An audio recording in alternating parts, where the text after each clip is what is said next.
So there's been a building sort of chorus of people both on the Trumpian right and also some on the anti-Biden left who have just been insisting that Joe Biden can't possibly hold it together in an interview. He can't possibly hold it together under questioning from reporters. And we had finally some examples that we can look at. Joe Biden was interviewed on ABC News over the weekend alongside his running mate Kamala Harris. This was the first joint interview that they did, I believe. And the interview was remarkable in how unremarkable it was from the standpoint of the hysteria and the hyperbole and the craziness that we've become used to under Donald Trump.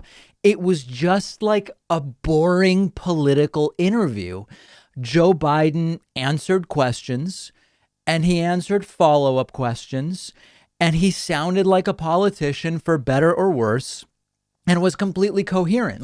This would not normally be news, but it's news when you have people on both sides anticipating that Joe Biden would devolve into a stuttering, yes, he has an actual stutter, incoherent mess, unable to make any point whatsoever. And in fact, I enjoyed the interview, not so much because I just agree with every policy decision that is being made by this platform, the Biden-Harris platform, but because it was just normal, and we've been hoping for normal for so long. So let's look at some clips. Here is Joe Biden saying he would do a national shutdown or recommend one if public health officials said it was the right idea for dealing with coronavirus. Remember, it's ultimately up to governors. What the president can do is recommend and say, hey, guys, let's all do this.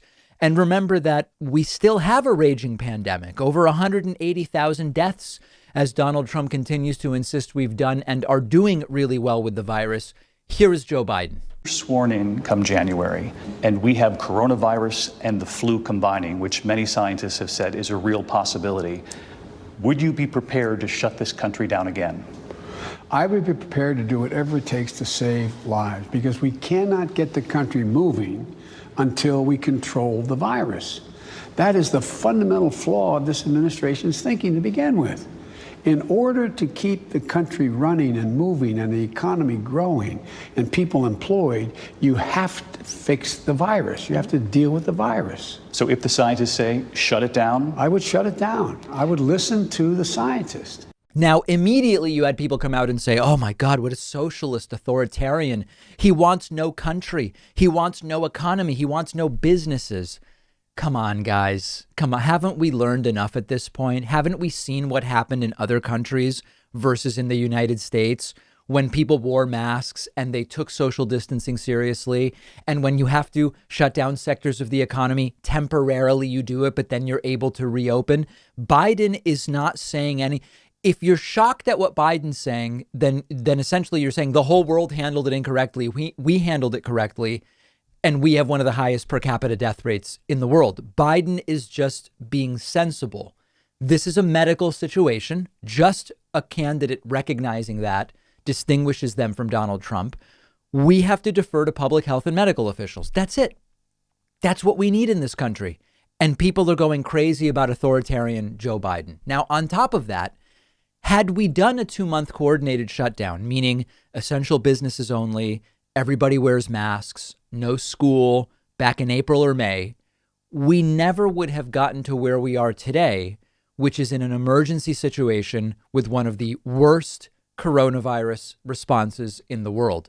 People are reacting to Biden like he's the outlier. Biden is just saying, let's do what the rest of the world figured out months ago. No more, no less. Then Joe Biden is asked, because, again, Trump has been criticizing Biden for being in his basement.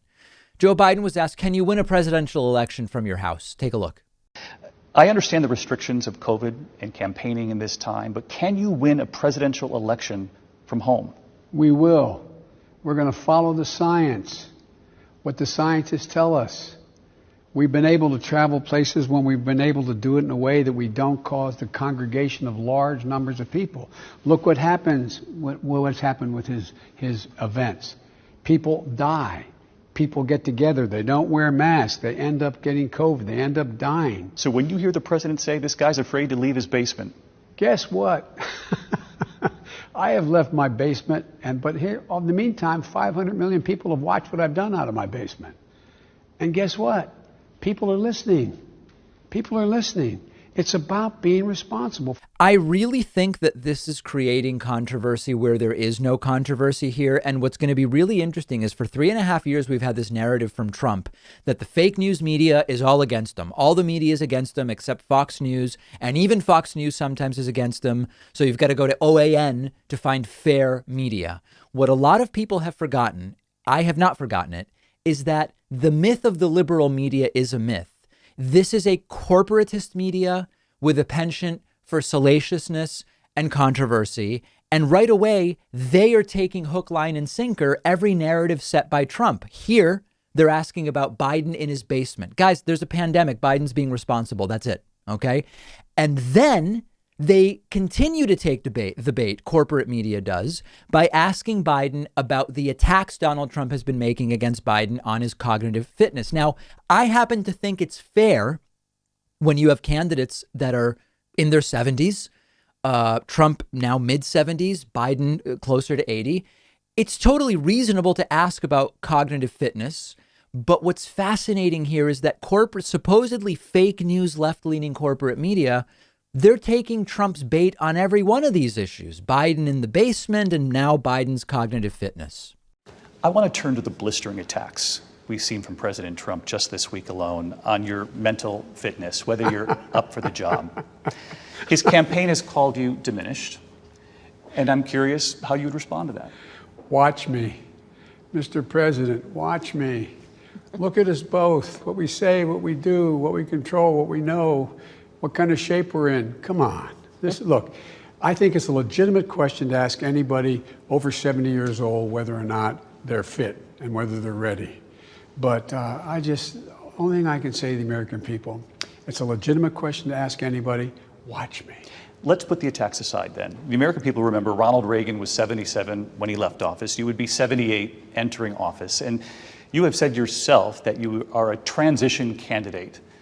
Does that mean a one-term president? What does that mean? No, it doesn't mean. So you're leaving open the possibility you'll serve 8 years if you get elected. Absolutely. Okay, so Joe Biden handling it perfectly well. And I do think much like before the Bernie Biden debate, you had all these people expecting, oh my God, if Biden's up against Bernie one-on-one, Biden's going to collapse. And of course he didn't. And he went on to win the primary. They were disappointed. And I think they're going to be disappointed again in debates against Trump if they happen. I don't expect any kind of collapse from Joe Biden. Biden also was interviewed by ABC's Robin Roberts, asked about choosing Kamala Harris. And again, this is not a particularly newsworthy clip. It's just notable that Joe Biden is normal. He's able to articulate why he selected Kamala Harris.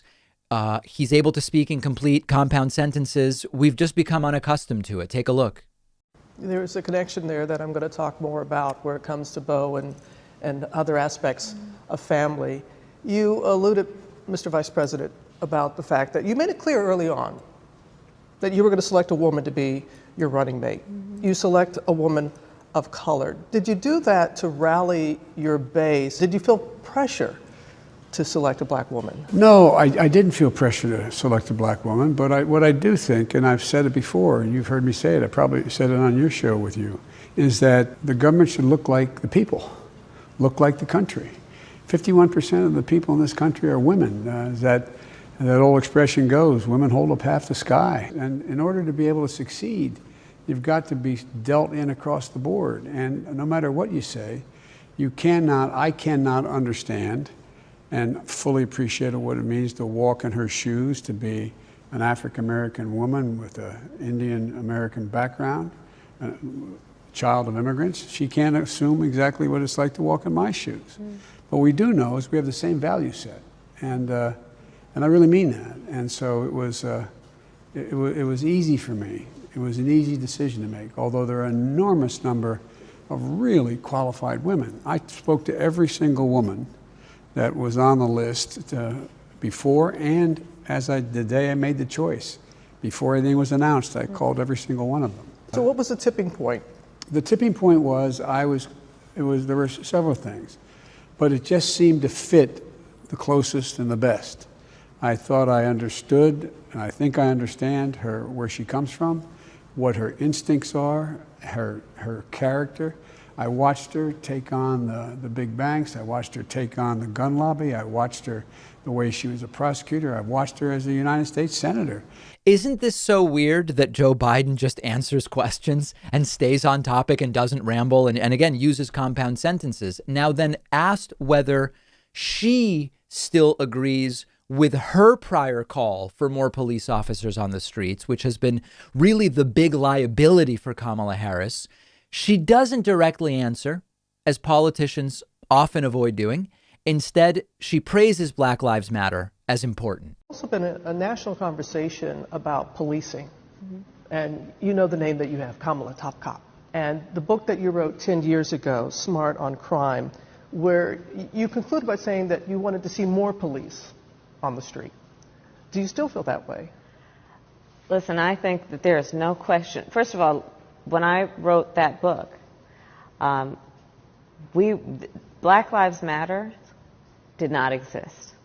And I give full credit to the brilliance of that movement in terms of what it has done to advance a conversation that needed to happen a long time ago. What Black Lives Matter has done as a movement has been to be a counterforce against a very entrenched status quo around the criminal justice system in America. And that's why I'm so excited about what we can do in terms of a new administration in the White House. Okay, so Kamala Harris is sort of equivocating. She's saying Black Lives Matter is good. She's saying, well, what I did before was a while ago. You can't really explain it any differently other than to say I was Attorney General at the time and I was doing my job.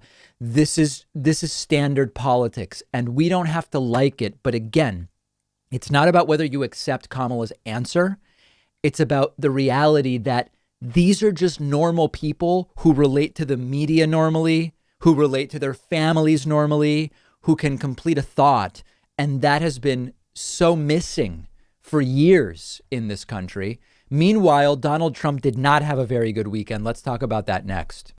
If you love feeding your intellectual curiosity, but you're always struggling to find the time, check out one of my all-time favorite apps called Blinkist. Blinkist lets you consume an entire book on your way home from work. They take thousands of popular nonfiction books, condense each one into text or audio that you can get through in just 15 minutes, and you get all of the important core ideas and information from that book. It's perfect if you don't have enough time to do all the reading you want to do, or if you just want to sample a book before you buy the entire thing. I recently read A Brief History of Time, of course, by the great Stephen Hawking. This is a book that I have been aware of for so long, and other things got in the way, and it was fantastic to check it out on Blinkist. Blinkist has books on politics, philosophy, science. They have 27 different nonfiction categories, and a subscription is only about $8 a month, and you get the entire library. But you can try it totally free and get 25% off a subscription when you go to Blinkist.com/Pakman. I've put the link right underneath this video.